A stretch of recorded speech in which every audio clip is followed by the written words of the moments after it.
they're not letting me do the 95 things that broke the church video or the Amish one. I guess I'll just promote these guys. It now seems appropriate to explain, because I guess these are the only guys you're allowed to promote. Understood by earlier generations. You can't put the pieces together with doctrines from Luther and Menno and all these other guys. Zeigel, and the Amish breakaway. Christianity was indeed directed at the gross corruptions of it. Few or none of his sneers affect the religion of the New Testament. Instead, you got these according to Conway, these creatures of the New Testament had nothing to do with believing the gospel.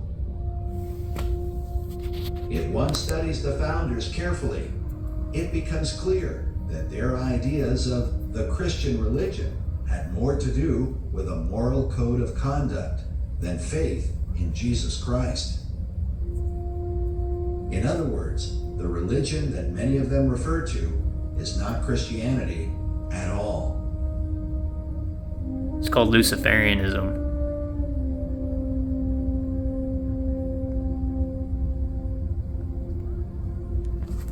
Oh, here's another one. Another famous one, right? Thomas Paine. While the Bible this guy, Thomas Jefferson, this clown. Spoiled through philosophy. One man who seems to have disregarded this warning was Thomas Jefferson. Bunch of Satanists. Jefferson is one of America's most important founders. The man who drafted the Declaration of Independence. Founders are like enslavers. He is often featured prominently by those who argue that America was founded on Christian principles. But his own letters make it clear that he had no great love for Christianity or the Bible. The idea that we have pastors and teachers who would somehow or other hold up Thomas Jefferson as an example of a godly man who in any way supported... Look at all that queer clothing he's got on too. Weird socks and... Much like Thomas Paine, and they were good friends. High waters or whatever those things are called. Did not embrace Christianity, but he made it his business to denounce Christianity at every turn. And at best, he encouraged people toward unbelief and doubt and so on. But the idea that he somehow... Just straight Antichrist. Spirit of the Antichrist. Just doing the work of the devil. Is provably false based upon his own quotes. In a letter to General Alexander Smith, just doing Satan's work for him. 1825, Jefferson was just doing the work for the enemy. Revelation. He said, "It is between 50 and 60 years since I read it, and I then considered it as merely the ravings of a maniac, no more worthy nor capable of explanation than the incoherences of our own nightly dreams." Through the rest of his letter, Jefferson makes it clear that he had not repented of this view. You have people who try to defend the idea of America as a Christian nation, and here... Just look at our money. Babylonian paper magic squares. Obviously, it's not Christian. Of a founding father who had a faith that any of us who are Christians should imitate or embrace. And it's sad. Starfort probably on that map. Because of the things that Jefferson said about the Bible and about the gospel in particular. They're probably scratching out the Starforts, more like it. Because supposedly he thought Jesus was a fine teacher of morality. But here is what he actually said. The greatest of all the reformers of the depraved religion of his own country was Jesus of Nazareth, abstracting what is really his from the rubbish in which it is buried, is easily distinguished by its luster from the dross of his biographers, and as separable as the diamond from the dunghill. And what he's talking about is the process that he went through as he was putting together his so-called Jefferson Bible. And the yeah, it's just more vomit. Today it's known as the Jefferson Bible. The original title is The Life and Morals of Jesus of Nazareth. And sometimes there are those who will even lift up. It's like the Catholic Justified version of the shortcut, like just all red letter words in the Catholic Justified version. And I think that's what it was. He wrote down all the quotes that Jesus said. Not at all. If you read his own. Let's learn about Jefferson real quick.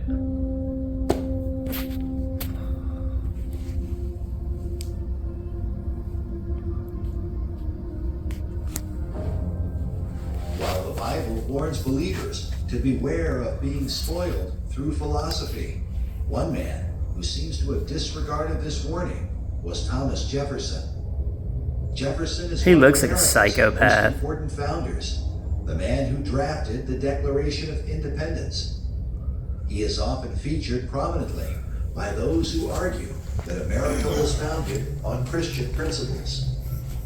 But his own letters make it clear that he had no great love for Christianity or the Bible. The idea Of course not, he's a that we have Freemason. pastors and teachers who would somehow or other hold up Thomas Jefferson as an example of a godly man who in any way supported Christianity is just unbelievable. Jefferson, much like Thomas Paine, and they were good friends, Jefferson not only did not embrace Christianity, but he made it his business to denounce Christianity at every turn. And at best, he encouraged people toward unbelief and doubt and so on. But the idea Straight that somehow spirit of the Antichrist right there. was representing a biblical view or representing Christian principles and so on is provably false based upon his own quotes. In a letter to General Alexander Smith on January 17, 1825, Jefferson was commenting on the book of Revelation. He said, "It is between 50 and 60 years since I read it, and I then considered it as merely the ravings of a maniac, no more worthy or capable of explanation than the incoherences of our own nightly Then how come I'm like 40 years old and I can understand The Revelation? rest of his letter, Was he just brain dead? Not repented of this view. You have people who try to defend the idea of America as a Christian nation, and here they hold up Thomas Jefferson somehow as an example of a founding father who had a faith that any of us who are Christians should imitate or embrace. He's scratching out star forts on the map here. Said about the Bible and about the That's gospel definitely probably a star fort city with all the, you got your canal systems probably in there. Those white lines. A fine teacher of morality.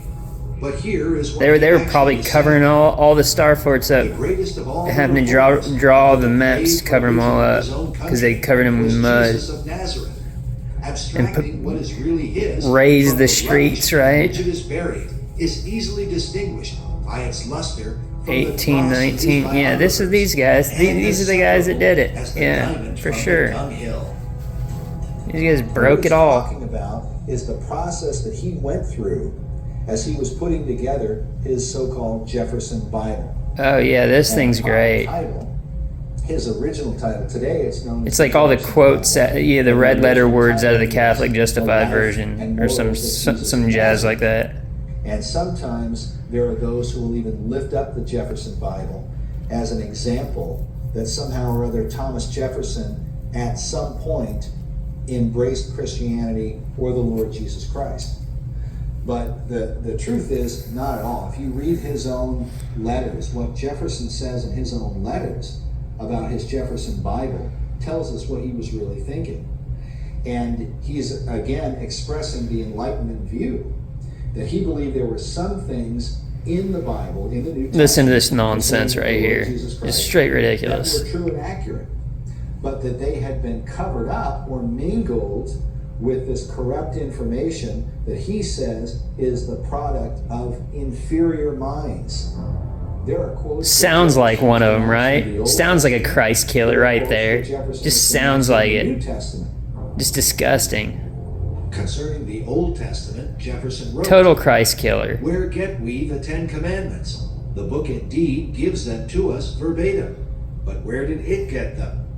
For itself tells us they were written by the finger of God on tables of stone, which were destroyed by Moses.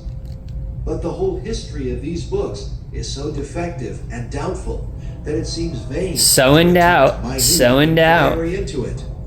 And such tricks have been played with their text and with the texts of other books relating to them, that we have a right from that cause to entertain much doubt what parts of them are genuine.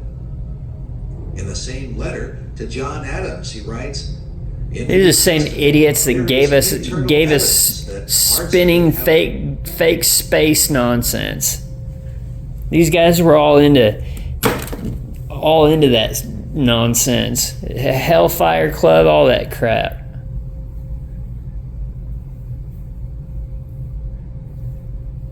The only reason why we know who these people are is because they got a shit ton of people murdered for war profiteering.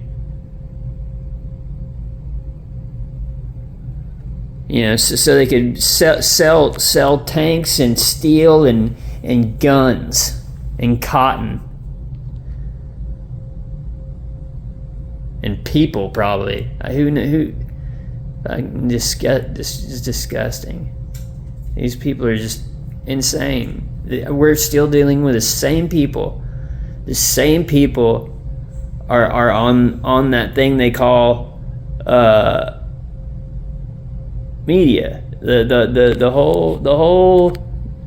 whole presidential media, Hollywood, DC, New York.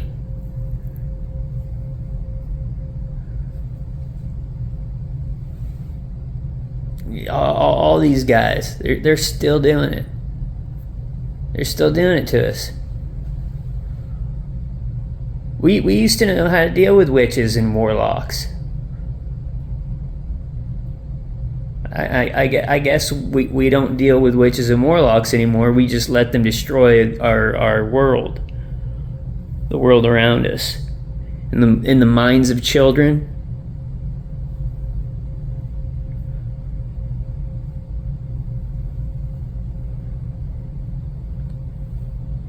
Special place in hell for messing with the children, man.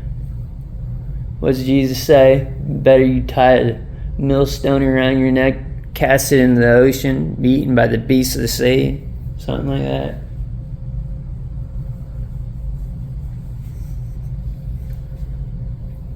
Oh, what did what's his name say the other day? So Vegas, right? They gamble out there, right? That's like casting lots. So when after Jesus was crucified, they cast lots for his garments, right? So does that make Sin City Jerusalem?